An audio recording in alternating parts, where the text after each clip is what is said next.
e aí essa terceira word vai ser encaminhada lá para o registrador do processador. Então, basicamente, é essa forma que a gente vai ter para fazer o mapeamento direto. Então, aqui tem algumas considerações que a gente precisa anotar quando a gente aumenta a quantidade da coluna de dados, quando a gente armazena de fato um bloco de informações. Então, a gente pode perceber quando a gente aumenta o espaço do bloco, a gente vai reduzir a taxa de miss, porque aí a gente vai ter mais dados copiados na linha de cache, então provavelmente você vai ter copiado mais vizinhos quando você for acessar um determinado elemento. Então lembrem lá que isso aí favorece a localidade espacial. A gente vai acessar um elemento e vai copiar ele e os vizinhos dele, né? Vai copiar esse bloco de informações. Então quanto mais vizinhos você copiar, menor vai ser a taxa de miss. Você vai reduzir a taxa de miss para estar acessando elementos vizinhos a um determinado dado.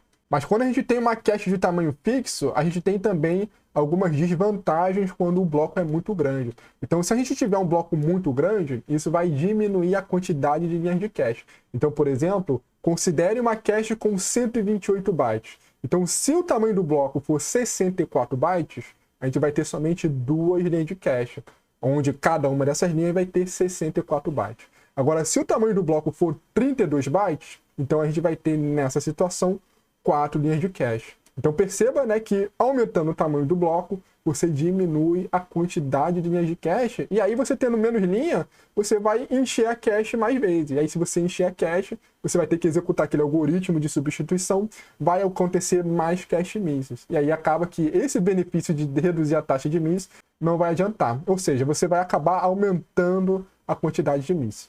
E além disso, se você tiver um bloco muito grande, você vai começar a pegar dado poluído, ou seja, você tem um bloco tão grande que além dos vizinhos, você vai pegar informação de outro processo, por exemplo. Então vai ter informação que você nunca vai utilizar, porque ele pertence a um outro programa, ou ele pertence a um outro módulo que você quase não acessa. Então blocos maiores você acaba tendo dados poluídos também.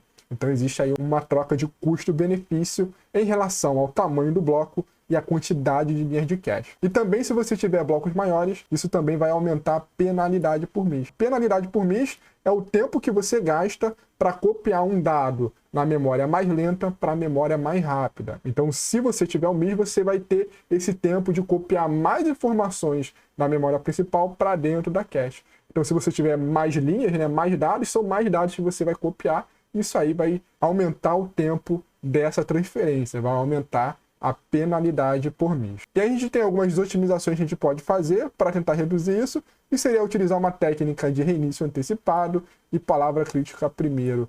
Mas isso aí a gente não vai estar entrando em detalhes não. São otimizações que a gente pode adotar em memória cache. A gente não vai estar entrando em detalhe no nosso curso.